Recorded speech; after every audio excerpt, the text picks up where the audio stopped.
Paro por 48 horas de los docentes universitarios que todavía no llegaron a un acuerdo con el gobierno nacional en cuanto a una recomposición salarial. Hoy y mañana no hay actividad en las facultades que dependen de la Universidad Nacional de La Plata. Le damos la bienvenida a Octavio Miloni, él es el secretario general del gremio ADULP. ¿Qué tal, Miloni? ¿Cómo le va? Buenas tardes. Hola, Sandra, gracias por la invitación. ¿Cómo se está desarrollando la medida de fuerza? Con mucha fuerza, justamente, en los colegios y en las facultades. En algunas facultades se ha tenido que reprogramar la mesa de exámenes finales, que era esta semana, porque nuestra intención es la conquista del salario, de condiciones laborales, de presupuesto, y no está en nuestra vocación de lucha alterar demasiado tampoco el cronograma que tienen las estudiantes y los estudiantes también con relación a sus exámenes. Entonces, ha sido una buena propuesta en algunos casos postergar y posponer y reprogramar algunas mesas finales para que el paro tenga la contundencia que tiene que tener y que está teniendo y que se está consolidando para nuestro propósito, que es que el gobierno atienda al reclamo de la docencia universitaria. Bien, el lunes pasado estaba convocada a una reunión que finalmente se postergó para este viernes. Sí, este viernes al mediodía está prevista una reunión de paritaria para discutir con el gobierno. Bueno, plantear primero por lado de las organizaciones sindicales nuestra expectativa. Nuestra expectativa de mínimas no parar con la inflación. Claro. Y eso tiene que tener un mecanismo de actualización automática, comúnmente llamada cláusula gatillo, y un valor de referencia que como tal puede quedar muy obsoleto si la inflación sigue disparándose como está disparándose, de manera tal de que la garantía de no perder salario está asociada a una cláusula que esté y que actualice el salario con relación al índice inflacionario, porque bueno, el 4,7 de marzo, y que todo indica que se puede llegar a repetir para el índice de abril, habla de que ya los dos primeros meses de nuestra paritaria, marzo y abril, ya son orilla el 10%, 9 y más del 9%, no, orilla el 10% porque se acumula. Sí. Entonces, la cláusula gatillo termina cumpliendo un rol fundamental. Para comprender lo que tiene que ver con la cláusula gatillo, en un principio se establece un porcentaje que lo solicitan los gremios en cuanto a una recomposición salarial. Y a eso se le suma la cláusula gatillo para que esté parejo con el tema inflacionario. Vos fijas un determinado índice, ¿no? Sí. Que hasta ahora la formulación que habíamos hecho de la federación era del 35%. Realmente, como viene la perspectiva, ese índice va a ser superado. Por eso lo de la cláusula gatillo, que se monitoree con una periodicidad no muy larga, porque no podés tener una cláusula gatillo que se aplique a fin de año porque perdiste muchísimo y después ese salario perdido se iguala a fin de año cuando el desfasaje lo vas padeciendo durante todo el año. Tenés que tener un mecanismo que tenga una periodicidad más corta, que se monitoree con menos periodo de tiempo para que no recaiga sobre las trabajadoras y trabajadores. 3 meses es un tiempo razonable. Sí, yo a esta altura de la situación diría que es mucho tiempo, 3 meses, ¿no? Eso ya lo estuvimos discutiendo en el plenario nuestro de delegadas y delegados, pero tiene que atender la posibilidad también de que se pueda ejecutar efectivamente, ¿no? El año 2017 estaba como secretario de Política Universitaria Albor Cantar, y hubo una propuesta de actualización mensual. Al final tuvimos una cláusula gatillo en febrero, terminó siendo una buena paritaria. En su momento planteamos algunas dificultades con la mensualización de la cláusula gatillo, porque también es difícil para las trabajadoras y trabajadores tener completamente descontrolado lo que cobrás. Claro. Nos está ocurriendo, y le está ocurriendo a todo nuestro sector, que todos los meses se cobra distinto. Y eso genera como un estado de inestabilidad, porque no sabés cómo hacer una estimación de cuánto vas a cobrar. Está bien, no cobrás menos que el mes anterior, pero no saber cuánto cobrás es realmente una situación que no es buena, no da previsibilidad, no en este permite contexto, planificar. ¿no? Claro, en este contexto de crisis económica no está bueno. No, no, para nada. Pero una cláusula gatillo que permita, lógicamente, a partir de 2 meses o 3 meses o lo que podamos ir negociando, que tengas horizontes más próximos.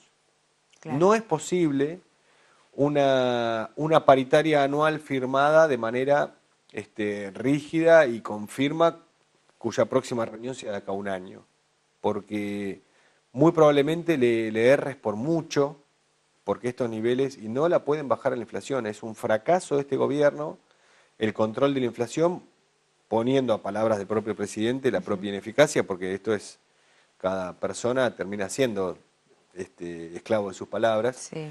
y no está pudiendo resolverla. Y el núcleo, digamos, la inflación núcleo, está sustentado en el aumento de las tarifas, que ahora anuncian congelamiento, pero para futuro, lo que estaba planificado no se vuelve para atrás. Eso genera inflación, o sea que la propia política económica es una generadora de inflación descontrolada Sí, que y eso hace muy necesita... difícil establecer un monto de discusión anual, ¿no? Es casi un imposible hoy por hoy. Decís 50% parece un montón, pero si la Claro. inflación fue 60 perdiste 10%. O sea que no hay un número que puedas decir, firmado una paritaria con esta referencia, podemos decir que la paritaria fue buena. Porque no, una paritaria que apareció en la escena hace muy poco, hace una semana y media, es la de la Unión Obrera Metalúrgica, que firmó un 20% pero por 3 meses. Y a los 3 meses empieza la paritaria de nuevo. Con periodo de tiempo mucho más cortos, porque ahí podés controlar un poco más. Casi es un problema meteorológico. Claro. Vos podés predecir el clima o podés proyectar a partir de algún tipo de simulación, algunas condiciones, un día, dos. Después es muy inestable la meteorología. Bueno, Sí. estamos casi en el terreno de la predicción del tiempo, con los niveles de inflación que hay y con la perspectiva que puedas plantear a la hora de fijar un número de referencia para la paritaria. La única es la cláusula gatillo. Y otro de los elementos que es centrales para esta discusión es las sumas las sumas no remunerativas sino bonificables que nos han quedado y que ha lesionado y lesiona al salario, para que durante el año 2019 pasen al básico y ordenar también el salario. Cuando el salario está desordenado, las trabajadoras y trabajadores estamos desordenados. El salario Claro. ordena, y si tenemos todo en el básico, con lo propio que tiene un salario, que es básico, bonificaciones y descuento, eso tiene que ser lo único que aparezca en nuestro recibo de sueldo. Y hoy por hoy tenemos, además del básico, sumas no remunerativas sino bonificables, que lesionan en la perspectiva de unidad salarial, ¿no? Para el activo, pero lesionan Sí. mucho más para el pasivo y para quien está a punto de jubilarse. Y Claro, esto ya porque lo es muy vivimos. poco lo que queda Porque el de haber se calcula básico. sobre el básico. Claro. Entonces es fundamental que pasen a la suma y es lo que están esperando nuestras compañeras y compañeros con edad próxima a la Claro. jubilación, con las incertidumbres que hay. Eso ya se vivió en los 90 y realmente fue situaciones muy críticas como hoy están viviendo las jubiladas y jubilados porque el cómputo del haber era muy, muy, muy bajo. Y Claro. de hecho, bueno, ha habido algunas políticas contracíclicas. De hecho, en su momento la Dirección de Servicios Sociales se llamaba caja compensatoria. Compensar porque no se alcanzaba un nivel mínimo de vida para una jubilada o un jubilado. Sí. Y Miloni, esto que está marcando en este momento, ¿es uno de los pedidos que le hacen al gobierno, que todas estas bonificaciones estén dentro del básico, además Sí, de lo salarial y además sí, sí. de la cláusula? Está en el mismo plano y hasta, te diría, con un poquitito más de prioridad. No quiero relativizar la importancia, obviamente, de una recomposición salarial acorde a lo que necesita nuestro sector. Esto, por favor, que quede bien claro. Ahora, en todas nuestras asambleas, en cada una de las reuniones, el tema de las sumas que pasen al básico tiene una centralidad. Incluso compañeras y compañeros jóvenes, con mucho tiempo por jubilarse, hay una conciencia de que el salario que tenga sumas no remunerativas, no bonificables, comúnmente llamadas sumas en negro, lesionan, y hay mucha solidaridad tanto con las jubiladas y jubilados como así también con los que están próximos a hacerlo. Claro. Así que entre eso, sin querer ordenar prioridades, pero un papel fundamental va a tener el tema del blanqueo de las sumas no remunerativas y no bonificables. El viernes entonces es la reunión al mediodía con los funcionarios del gobierno nacional, después la propuesta se lleva a asamblea, o sea que la respuesta va a estar recién la semana próxima. Está siendo muy optimista, porque hay sea ofertas... por sí o por no. No, porque hay ofertas que las rechazamos en la propia paritaria. En el momento. Cuando desde los que estamos en la paritaria, ¿no? Porque además de mi rol acá en La Plata como secretario general, yo estoy en la discusión nacional, yo soy paritario nacional. Hay propuestas realmente que no son ni siquiera dignas de ser tratadas en una asamblea.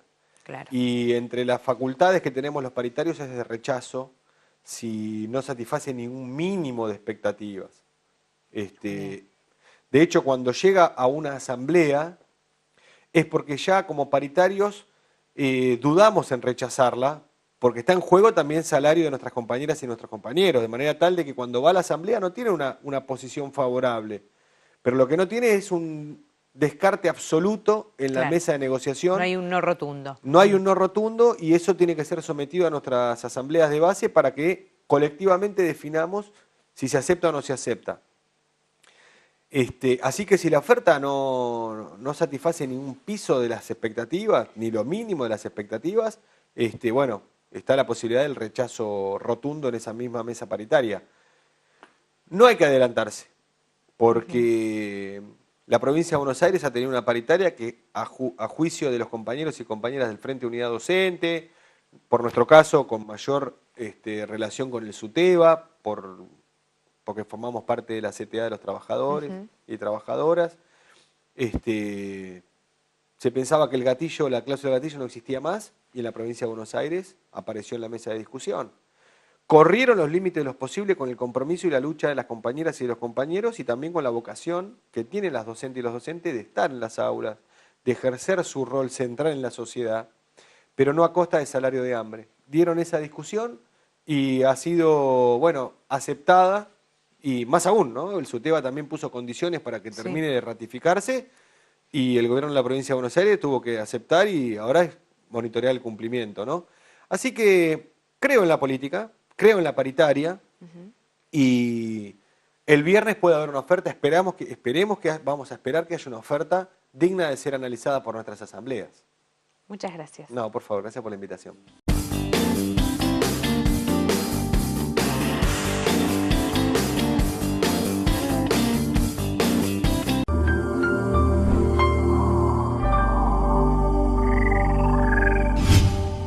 Imagen Platense, el canal de la ciudad.